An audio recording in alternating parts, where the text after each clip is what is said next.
nze ngulumiza mange Uganda anti yensibuko y'obulamu bwange Katonda yatuwa obutonde n'atuwa eddembe eby'obugagga bw'ensi byonna natugonomolako ebibira nnyanja byonna natuwa embeera y'obudde ngitweyagaza enkuba entonnya omusana ne gwaka ebika by'emmere Uganda eyina ntoko matooke n'obulo lumonde tubisimba buli ggwanga lyeyisa nabwali. Dear listeners, welcome to today's radio program. In today's radio program, we are going to look at ways of controlling stemborers in maize and sorghum. Stemborers are dangerous insect pests in Uganda. They are capable of destroying a great deal of the maize and sorghum plants. Crops between 3 to 5 weeks old are at a higher risk of attack by the stemborer caterpillar. Stemborers are notorious for killing or stunting cornrows next to fences, grassed waterways, and conservation terraces. How do stemborers get into your maize and sorghum crop? It happens when moths lay eggs on the plant. The eggs hatch in about 2 to 5 days. The freshly hatched caterpillars migrate towards the central shoot where they first feed on the tender leaves for some time. Later on, they bore into the internode and move downwards. In case of younger plants, the growing point gets badly damaged, resulting into the drying up of the central shoot. In this radio program, we are going to talk about simple actions that small-scale farmers can take to control stemborers on their farms. The program will specifically talk about 3 important methods. Number 1, how to identify stemborer presence in maize and sorghum. Number 2, how to overcome stemborers on your farm. And finally, how to prevent stemborers from attacking your maize and sorghum. Listeners, we begin by number 1, identifying stemborer presence in maize and sorghum. The farmer should watch out for the activity of the stemborers. They start by creating holes by eating the leaves of maize or sorghum. Then they enter into stems and stalks and eat them, disrupting the flow of nutrients and water to the rest of the plant. Unfortunately, by the time most farmers realize, the damage is already done. The holes in the leaves help the farmer to find out where the stemborers are, and it becomes much easier to control them.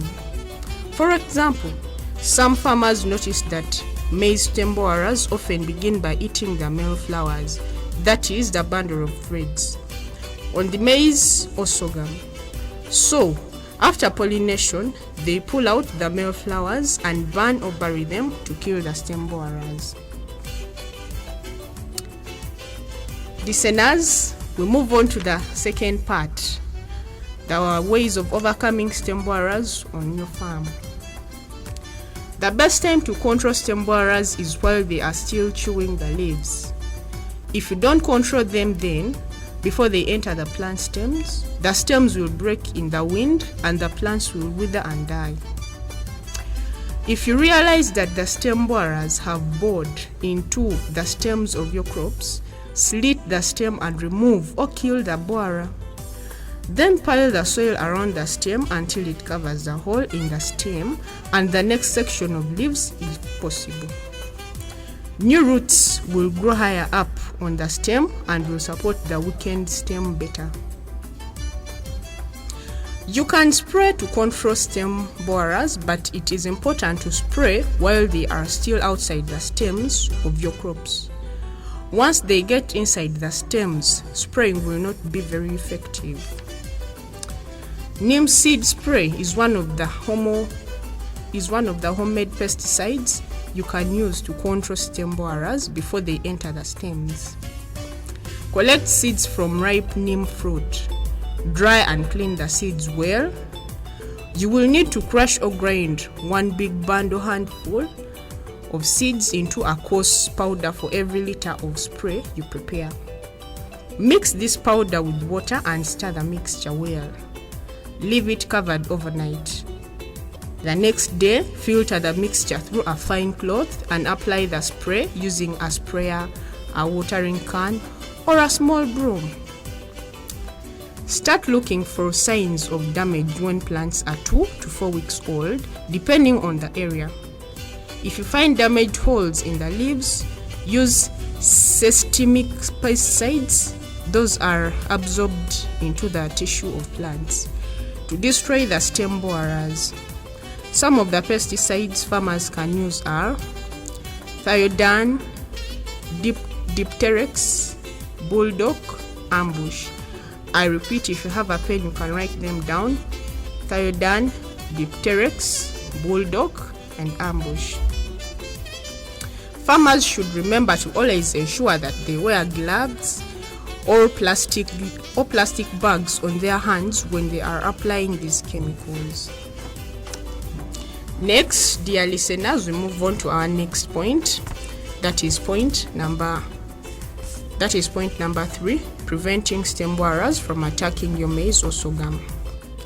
Since stem borers cannot easily be controlled once they have entered the plant, it is therefore important to concentrate on prevention measures. Some of these measures are: number 1, destroy weeds in fields and along fence rows to eliminate primary hosts from which the borers infest maize and sorghum. Number 2, cut maize and sorghum stalks after harvest to ground level and leave to dry in order to destroy stem borers. Number 3, destroy all remains of the previous maize or sorghum crop after harvest if the field was heavily attacked by stalk borers. Number 4, plant early at the beginning of the rains or in the next 2 weeks so that you can harvest early. Number 5, use the push-pull strategy to prevent stem borers. You can do this by planting desmodium in between the rows of maize or sorghum. The plant napier grass around the maize or sorghum crop to act as a trap plant. Desmodium produces a smell that stem borers moth don't like. The smell repels the stem borer from the maize or sorghum crop. Napier grass is more attractive to stem borer moths than maize or sorghum, and it pulls the moth to lay their eggs on it. Napier, though, does not allow stem borer larvae to develop on it. When the eggs hatch and the larvae bore into napier grass, the plant produces sticky glue which traps them in and they die. So very few stem borer larvae survive. Number 6, farmers can intercrop their maize or sorghum with legumes such as beans and cowpeas in alternating rows. When low-lying legume plants are mixed in with your maize or sorghum, it is harder for the stem borer to find the straight, tall grain crops they want to lay their eggs on. 7, farmers can also grow maize or sorghum with sweet potatoes. Small insects called trichogramma wasps are attracted to sweet potatoes. The wasps kill stem borers by laying eggs in the stem borers' eggs, thus disrupting the reproductive cycle on the stem borers. Number 8, remember to grow different crops in your field every year. For example, grow maize or sorghum one year and legumes or vegetables the following year. Since stem borers do not survive on legumes and vegetables, it will be more difficult for them to survive from one season to the next. Number 9, use a light trap to kill the stem borers when they are moths, the adult. A light trap is a lamp or lantern and a pan of water. Hang the lamp over the water on a simple tripod made of wooden poles. The moths will hit the lamp and fall into the water. You can make the trap more effective by adding a bit of kerosene or cooking oil to the water. The oil sticks to the bags and they sink to the bottom of the pan. The best time to set up the light trap is before the maize or sorghum flowers become because this is before the female adult has laid her eggs. Dear listeners, we have come to the end of this radio program. It has been a pleasure talking to you once again. I remind you all listeners, you are encouraged to tell other farmers what they have heard, what you have heard and learned in this radio program.